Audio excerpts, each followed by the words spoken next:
Nova Scotia. Nova Scotia is one of Canada's 3 maritime provinces and constitutes one of the 4 Atlantic Canada provinces. Located almost exactly halfway between the Equator and the North Pole, its provincial capital is Halifax. Nova Scotia is the second smallest province in Canada, with an area of 55,284 square kilometres, including Cape Breton Island and another 3,800 coastal islands. As of 2011, the population was 921,727, making Nova Scotia the second most densely populated province in Canada. Etymology. Nova Scotia means New Scotland in Latin and is the recognized English language name for the province.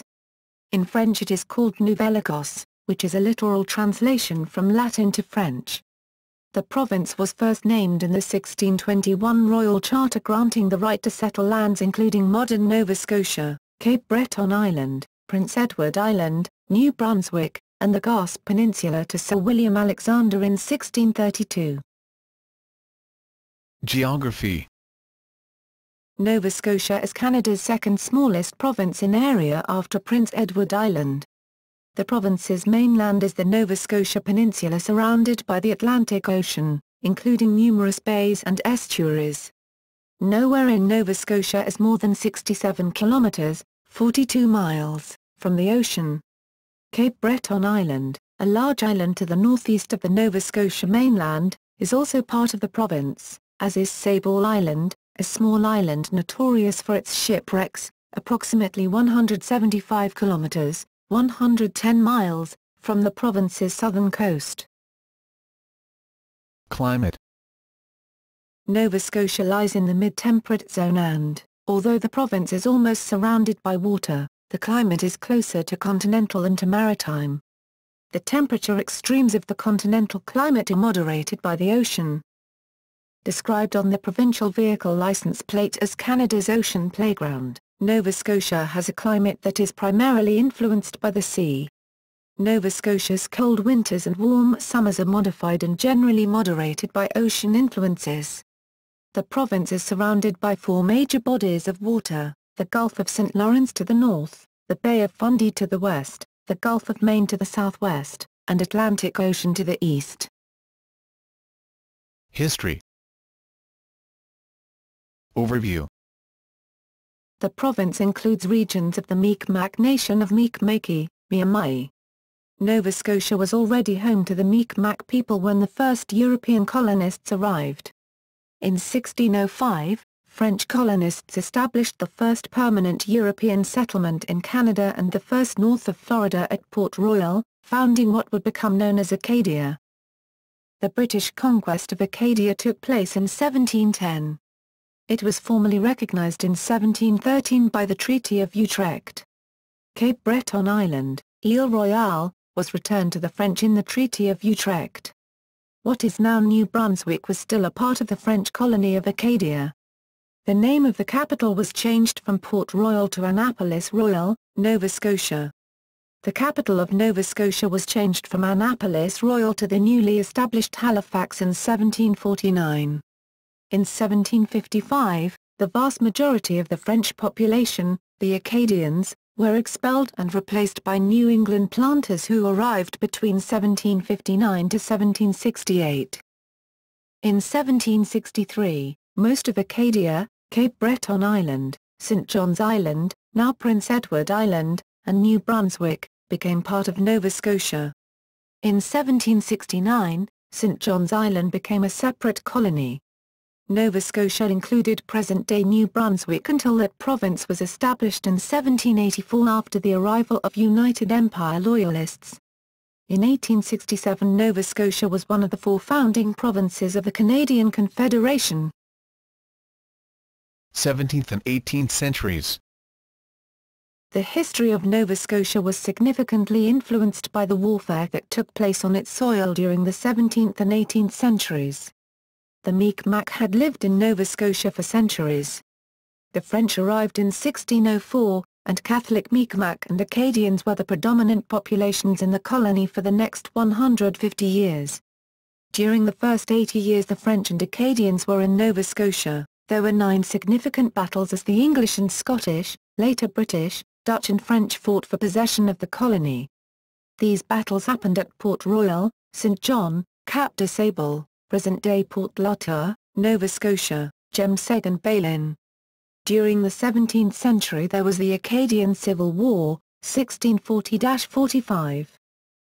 Beginning with King William's War in 1688, there were 6 wars in Nova Scotia before the French were defeated and peace was made with the Acadians and Mi'kmaq. King William's War, 1688-1697, Queen Anne's War, 1702-1713, Father Rail's War, 1722-1725, King George's War, 1744-1748, Father Le Loutre's War, 1749-1755, and the French and Indian War, 1754-1763. The battles during these wars were primarily fought at Port Royal, St. John, Canso, Chignecto, Dartmouth, Lunenburg and Grand Prix. Despite the British conquest of Acadia in 1710, Nova Scotia remained primarily occupied by Catholic Acadians and Mi'kmaq. A generation later, Father Le Loutre's War began when Edward Cornwallis arrived to establish Halifax with 13 transports on June 21, 1749. A general court, made up of the governor and the council, was the highest court in the colony at the time. Jonathan Belcher was sworn in as Chief Justice of the Nova Scotia Supreme Court on October 21, 1754. The first Legislative Assembly in Halifax, under the governorship of Edward Cornwallis, met on October 2, 1758. During the French and Indian War, North American theatre of the 7 Years' War, the British deported the Acadians and recruited New England planters to resettle the colony.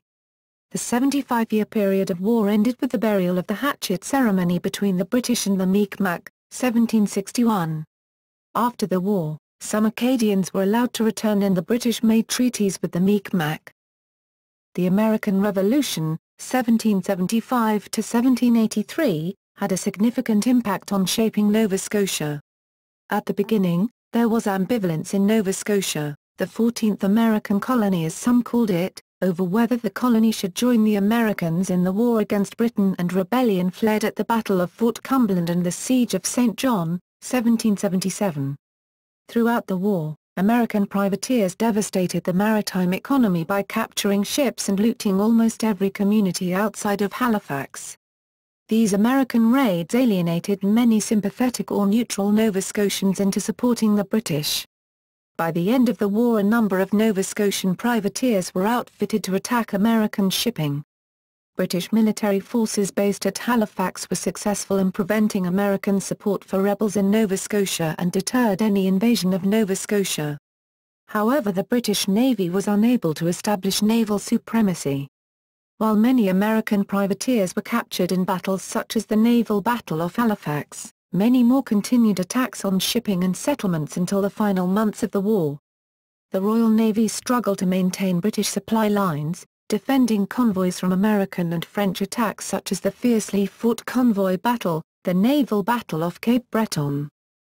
After the British were defeated in the 13 colonies, its troops helped evacuate approximately 30,000 United Empire Loyalists, American Tories, who settled in Nova Scotia, with land grants by the Crown as some compensation for their losses.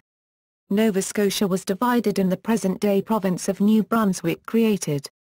The Loyalist exodus created new communities across Nova Scotia, including Shelburne, which was briefly one of the larger British settlements in North America, and infused the province with additional capital and skills. However, the migration also caused political tensions between Loyalist leaders and the leaders of the existing New England planters' settlement. The Loyalist influx also pushed Nova Scotia's Mi'kmaq people to the margins as Loyalist land grants encroached on ill-defined native lands.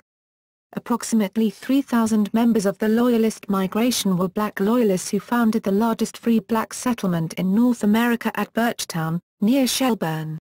However, unfair treatment and harsh conditions caused about one-third of the black loyalists to resettle in Sierra Leone in 1792, where they founded Freetown and became known in Africa as the Nova Scotian settlers. 19th century. During the War of 1812, Nova Scotia's contribution to the war effort was communities either purchasing or building various privateer ships to lay siege to American vessels. Perhaps the most dramatic moment in the war for Nova Scotia was when HMS Shannon escorted the captured American frigate USS Chesapeake into Halifax Harbour, 1813. Many of the prisoners were kept at Dead Man's Island, Halifax. During this century, Nova Scotia was the first colony in British North America and in the British Empire to achieve responsible government in January-February 1848 and become self-governing through the efforts of Joseph Howe. Nova Scotia had established representative government in 1758, an achievement that was later commemorated by erecting the Dingle Tower in 1908. Nova Scotians fought in the Crimean War. The Wilsford Parker Monument in Halifax is the second oldest war monument in Canada, 1860, and the only Crimean War monument in North America. It commemorates the Siege of Sevastopol, 1854–1855. Thousands of Nova Scotians fought in the American Civil War, 1861–1865, primarily for the North. The British Empire, including Nova Scotia, was declared neutral in the struggle between the North and the South. As a result, Britain, and Nova Scotia, continued to trade with both the South and the North. Nova Scotia's economy boomed during the Civil War. Immediately after the Civil War, pro-Confederation Premier Charles Tupper led Nova Scotia into the Canadian Confederation on July 1, 1867, along with New Brunswick and the Province of Canada. The Anti-Confederation Party was led by Joseph Howe.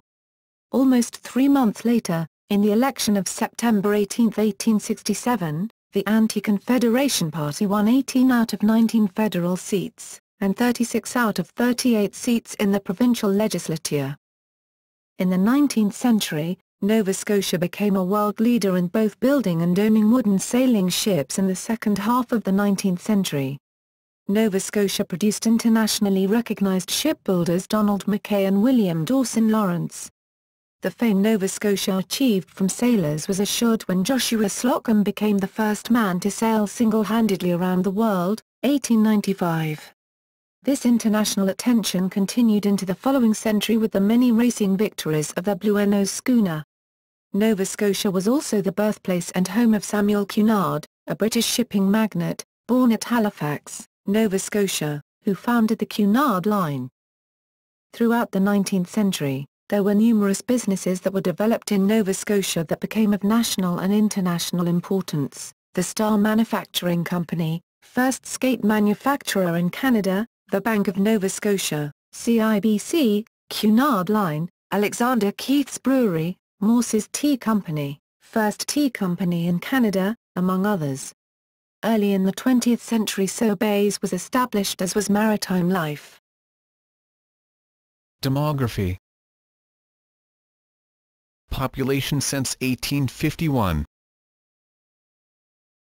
Ethnic origins.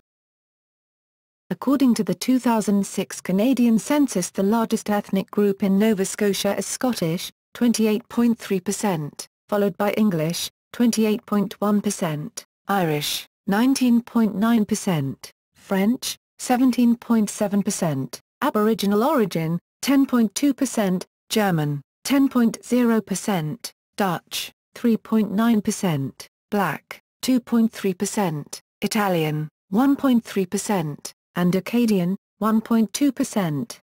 Almost half of respondents, 47.4%, identified their ethnicity as Canadian.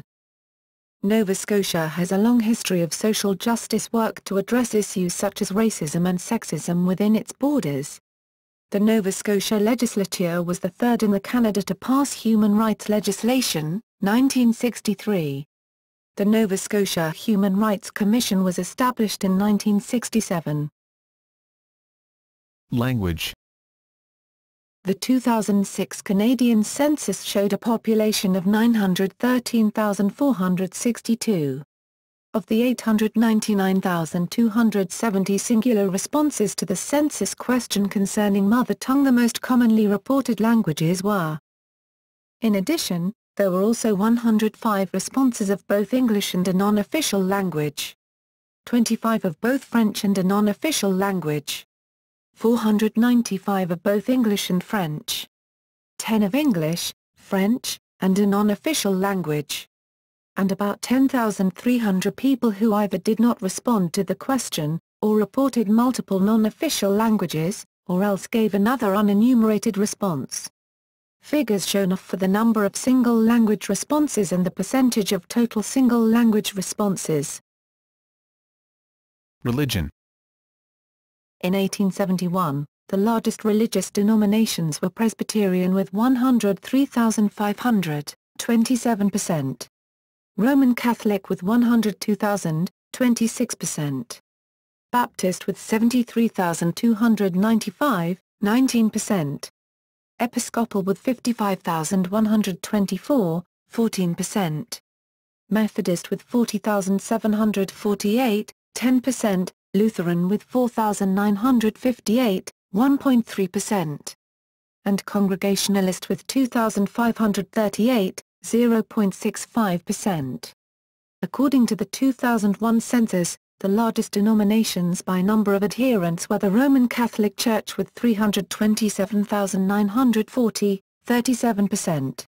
The United Church of Canada with 142,520, 17%. And the Anglican Church of Canada with 120,315, 13%. Economy.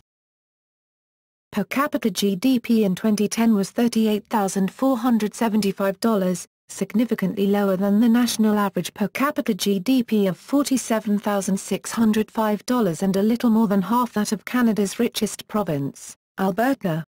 GDP growth has lagged behind the rest of the country for at least the past decade. Nova Scotia's traditionally resource-based economy has become somewhat more diverse in recent decades. The rise of Nova Scotia as a viable jurisdiction in North America, historically, was driven by the ready availability of natural resources, especially the fish stocks off the Scotian shelf. The fishery was pillar of the economy since its development as part of the economy of New France in the 17th century. However, the fishery suffered a sharp decline due to overfishing in the late 20th century. The collapse of the cod stocks and the closure of this sector resulted in a loss of approximately 20,000 jobs in 1992. Other sectors in the province were also hit hard, particularly during the last 2 decades. Coal mining in Cape Breton and northern mainland Nova Scotia has virtually ceased production, and a large steel mill in Sydney closed during the 1990s. More recently, the high value of the Canadian dollar relative to the US dollar has hurt the forestry industry, leading to the shutdown of a long-running pulp and paper mill near Liverpool. Mining, especially of gypsum and salt and to a lesser extent silica, peat and barite, is also a significant sector.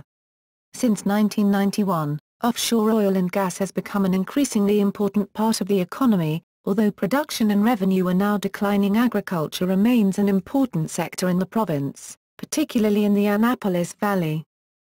Nova Scotia's defence and aerospace sector generates approximately $500 million in revenues and contributes about $1.5 billion to the provincial economy annually.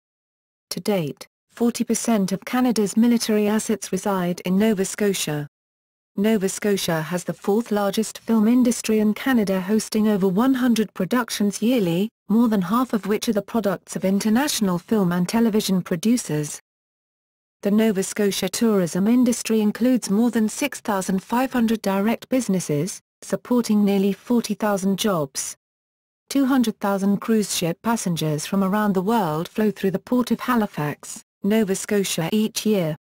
This industry contributes approximately $1.3 billion annually to the economy. The province also boasts a rapidly developing information and communication technology (ICT) sector which consists of over 500 companies, and employs roughly 15,000 people. In 2006, the manufacturing sector brought in over $2.6 billion in chain GDP, the largest output of any industrial sector in Nova Scotia. Michelin remains by far the largest single employer in this sector, operating 3 production plants in the province. The average income of a Nova Scotian family is $47,100, the gross ranking close to the national average. For Halifax, the average family income is $58,262, which far surpasses the national average. Nova Scotia has a number of incentive programs, including tax refunds and credits that work to encourage small business growth. The province is attracting major companies from all over the world that will help fuel the economy and provide jobs. Companies like BlackBerry, formerly Research in Motion, RIM and Lockheed Martin have seen the value of Nova Scotia and established branches in the province. Though only the second smallest province in Canada, Nova Scotia is a recognized exporter. The province is the world's largest exporter of Christmas trees, lobster, gypsum, and wild berries. Its export value of fish exceeds $1 billion, and fish products are received by 90 countries around the world. Government, law and politics. Nova Scotia is ordered by a parliamentary government within the construct of constitutional monarchy. The monarchy in Nova Scotia is the foundation of the executive, legislative, and judicial branches. The sovereign is Queen Elizabeth II, who also serves as head of state of 15 other Commonwealth countries, each of Canada's 9 other provinces, and the Canadian federal realm, and resides predominantly in the United Kingdom. As such, the Queen's representative, the Lieutenant Governor of Nova Scotia, presently John James Grant, carries out most of the royal duties in Nova Scotia. In 1937, Everett Farmer was the last person hanged, for murder, in Nova Scotia. The direct participation of the royal and viceroyal figures in any of these areas of governance is limited, though. In practice, their use of the executive powers is directed by the Executive Council, a committee of ministers of the Crown responsible to the unicameral, elected House of Assembly and chosen and headed by the Premier of Nova Scotia, presently Stephen McNeill, the head of government. To ensure the stability of government, the Lieutenant Governor will usually appoint as Premier the person who is the current leader of the political party that can obtain the confidence of a plurality in the House of Assembly. The leader of the party with the second most seats usually becomes the leader of Her Majesty's loyal opposition, presently Jamie Bailey, and is part of an adversarial parliamentary system intended to keep the government in check. Each of the 51 members of the Legislative Assembly in the House of Assembly is elected by single-member plurality in an electoral district or riding. General elections must be called by the Lieutenant Governor on the advice of the Premier, or may be triggered by the government losing a confidence vote in the House. There are 3 dominant political parties in Nova Scotia: the Liberal Party, the New Democratic Party, and the Progressive Conservative Party. The province's revenue comes mainly from the taxation of personal and corporate income, although taxes on tobacco and alcohol, its stake in the Atlantic Lottery Corporation, and oil and gas royalties are also significant. Indiana, 2006-07, the province passed a budget of $6.9 billion, with a projected $72 million surplus. Federal equalization payments account for $1.385 billion, or 20.07% of the provincial revenue. The province participates in the HST, a blended sales tax collected by the federal government using the GST tax system. Nova Scotia no longer has any incorporated cities. They were amalgamated into regional municipalities in 1996. Culture. Fine arts. Nova Scotia has long been a centre for artistic and cultural excellence. The capital, Halifax, hosts institutions such as Nova Scotia College of Art and Design University, Art Gallery of Nova Scotia, Neptune Theatre, Two Planks and a Passion Theatre, Ships Company Theatre and the Symphony Nova Scotia. The province is home to avant-garde visual art and traditional crafting, writing and publishing and a film industry. Much of the historic public art sculptures in the province were made by the renowned New York sculptor J. Massey Rhind as well as Canadian sculptors Hamilton McCarthy, George Hill, Emmanuel Hahn and Louis-Philippe Hebert. Some of this public art was also created by internationally renowned Nova Scotian John Wilson, sculptor. Nova Scotian George Lang was a stone sculptor who also built many landmark buildings in the province, perhaps most notably he created the Woolsford Parker Monument. Some of the province's greatest painters were William Valentine, Maria Morris, Jack L. Gray, Mabel Killiam Day, Ernest Lawson, Francis Bannerman, Alex Colville, Tom Forrestall and ship portrait artist John O'Brien. Some of most renowned artists whose works have been acquired by Nova Scotia are British artist Joshua Reynolds, Collection of Art Gallery of Nova Scotia. William Gush and William J. Weaver, both of works in Province House, Nova Scotia. Robert Field, Government House, as well as leading American artists Benjamin West, self-portrait in the Halifax Club, John Singleton Copley, Robert Feck, and Robert Field, the latter three have works in the Uniacke estate. Two famous Nova Scotian photographers are Wallace McCaskill and Sherman Hines. Two of the most accomplished illustrators were Bob Chambers, cartoonist, and Donald A. Mackay. Film and television. Nova Scotia has produced numerous film actors. Academy Award nominee Ellen Page, Juno, Inception, lives in Nova Scotia. Five-time Academy Award nominee Arthur Kennedy, Lawrence of Arabia, High Sierra, called Nova Scotia his home. And two-time Golden Globe winner Donald Sutherland, MASH, Ordinary People, spent most of his youth in the province. Other actors include John Paul Tremblay, Trailer Park Boys. Nova Scotia has also produced numerous film directors such as Tom Fitzgerald, The Hanging Garden, Daniel Petrie, Resurrection, Academy Award nominee, and Acadian film director Phil Cameau's multiple award-winning local story, Le Secret de Jerome. Nova Scotian stories are the subject of numerous feature films, Margaret's Museum, starring Helena Bonham Carter. The Bay Boy, directed by Daniel Petrie and starring Kiefer Sutherland. New Waterford Girl. The Story of Adele H. The Story of Unrequited Love of Adele Hugo. And two films of Evangeline, one starring Miriam Cooper and another starring Dolores Del Rio. See movie excerpt on YouTube. There is a significant film industry in Nova Scotia. Feature filmmaking began in Canada with Evangeline, 1913, made by Canadian Bioscope Company in Halifax, Nova Scotia, which released 6 films before it closed. The film has since been lost. Some of the award-winning feature films that have been made in the province are, Titanic, starring Leonardo DiCaprio and Kate Winslet. Bowling for Columbine, starring Michael Moore. And The Shipping News, starring Kevin Spacey and Kate Blanchett. Other films include K-19, The Widowmaker, starring Harrison Ford and Liam Neeson, and Amelia, starring Hilary Swank, Richard Gere and Ewan McGregor. Nova Scotia has also produced numerous television series. This Hour Has 22 Minutes, Don Messer's Jubilee, Black Harbor, Haven, Trailer Park Boys, Mr. D, and Theodore Tugboat. The Jesse Stone film series on CBS starring Tom Selleck is also routinely produced in the province. Literature.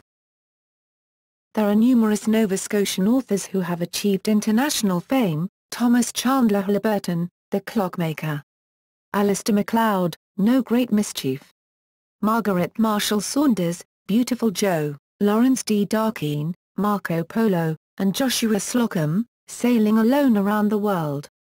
Other authors include Johannes Gibbs Rood, The Sentimentalists; Alden Nolan, Bread, Wine and Salt; George Eliot Clark, Execution Poems; Leslie Choice, Nova Scotia, Shaped by the Sea; Thomas Ruddle, Halifax, Warden of the North; Donna Morrissey, Keats Law; Frank Parker Day, Rockbound. Nova Scotia has also been the subject of numerous literary books.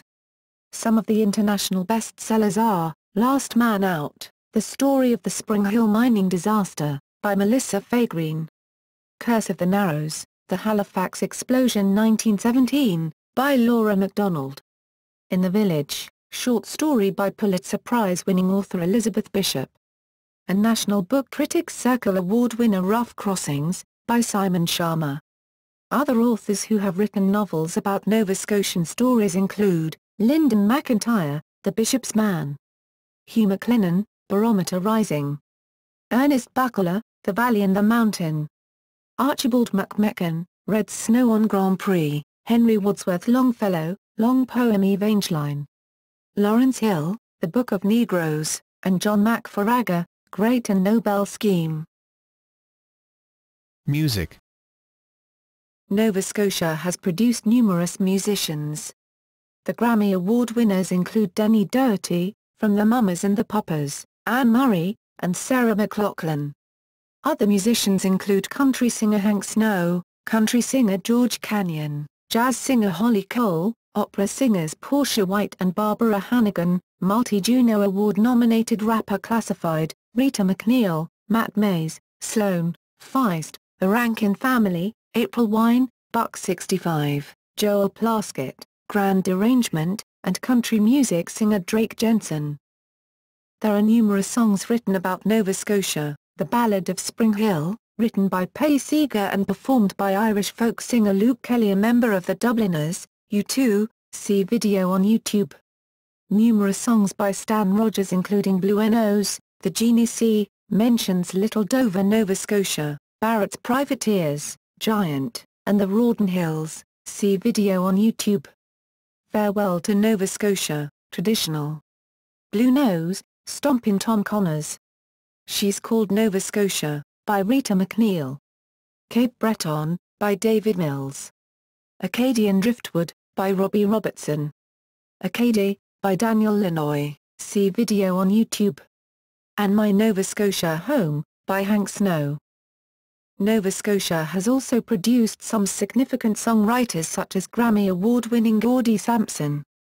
Sampson has written songs for Carrie Underwood, Jesus, Take the Wheel, Just a Dream, Get Out of This Town, Martina McBride, If I Had Your Name, You're Not Leaving Me, La Ann Rimes, Long Night, Save Myself, and George Canyon, My Name. Another successful Nova Scotia songwriter was Hank Snow, whose songs have been recorded by the Rolling Stones, Elvis Presley, and Johnny Cash. Music producer Brian Ahern is a Nova Scotian.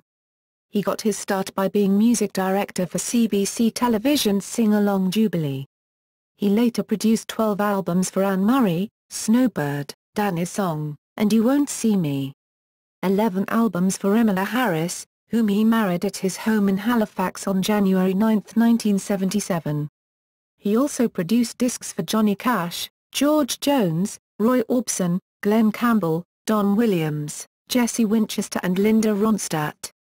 Another noted writer is Cape Bretoner Leon Duwinski, who wrote the anthem, Rise Again, among many other songs performed by various Canadian artists. Sports. Sport is an important part of Nova Scotia culture. There are numerous professional sports teams. The Halifax Rainmen of the National Basketball League of Canada are one team that calls Nova Scotia home. The province has also produced numerous athletes such as Sidney Crosby, hockey, Nathan McKinnon, hockey, Brad Marchand, hockey, Colleen Jones, curling, Al McInnes, hockey, T.J. Grant, mixed martial artist, Rocky Johnson, wrestling, and George Dixon, boxer. The achievements of Nova Scotian athletes are presented at the Nova Scotia Sport Hall of Fame. Endemic cuisine. The cuisine of Nova Scotia is typically Canadian with an emphasis on local seafood. The only truly endemic dish, in the sense peculiar to, and originating from, is the dolma, a distant variant of the doner kebab, that is made from thinly sliced beef meatloaf and uses a sweet condensed milk sauce. Tourism. Nova Scotia's tourism industry showcases Nova Scotia's culture, scenery and coastline. Nova Scotia has many museums reflecting its ethnic heritage, including the Glooscap Heritage Centre, Grand Prix National Historic Site, Hector Heritage Quay and the Black Cultural Centre for Nova Scotia. Others museums tell the story of its working history, such as the Cape Breton Miners Museum, and the Maritime Museum of the Atlantic. Nova Scotia is home to several internationally renowned musicians, and there are visitor centres in the hometowns of Hank Snow, Rita McNeil, and Anne Murray Centre. There are also numerous music and cultural festivals such as the Stan Rogers Folk Festival, Celtic Colours, the Nova Scotia Gaelic Mod, Royal Nova Scotia International Tattoo, the Atlantic Film Festival and the Atlantic Fringe Festival. The province has numerous national historic sites, the most notable being the habitation at Port Royal, the Fortress of Lenisburg and Citadel Hill, Fort George, in Halifax. Nova Scotia has two national parks, Kjimkujik and Cape Breton Highlands, and many other protected areas. The Bay of Fundy has the highest tidal range in the world, and the iconic Peggy's Cove is internationally recognized and receives 600,000-plus visitors a year. Cruise ships pay regular visits to the province. In 2010, Halifax received 261,000 passengers and Sydney 69,000. A 2008 Nova Scotia tourism campaign included advertising a fictional mobile phone called Pomegranate and establishing website, which after reading about new phone redirected to tourism info about region. Education. The Minister of Education is responsible for the administration and delivery of education, as defined by the Education Act and other acts relating to colleges, universities and private schools. The powers of the Minister and the Department of Education are defined by the ministerial regulations and constrained by the Governor and Council regulations. Nova Scotia has more than 450 public schools for children. The public system offers primary to grade 12. There are also private schools in the province. Public education is administered by 7 regional school boards, responsible primarily for English instruction and French immersion, and also province-wide by the Conseil Scolaire Acadien Provincial, which administers French instruction to students for whom the primary language is French. The Nova Scotia Community College system has 13 campuses around the province. The Community College, with its focus on training and education, was established in 1988 by amalgamating the province's former vocational schools. In addition to its community college system, the province has 10 universities, including Dalhousie University, University of King's College, St Mary's University, Halifax, Mount St Vincent University, NSCAD University, Acadia University, Université St Anne, St Francis Xavier University, Cape Breton University and the Atlantic School of Theology.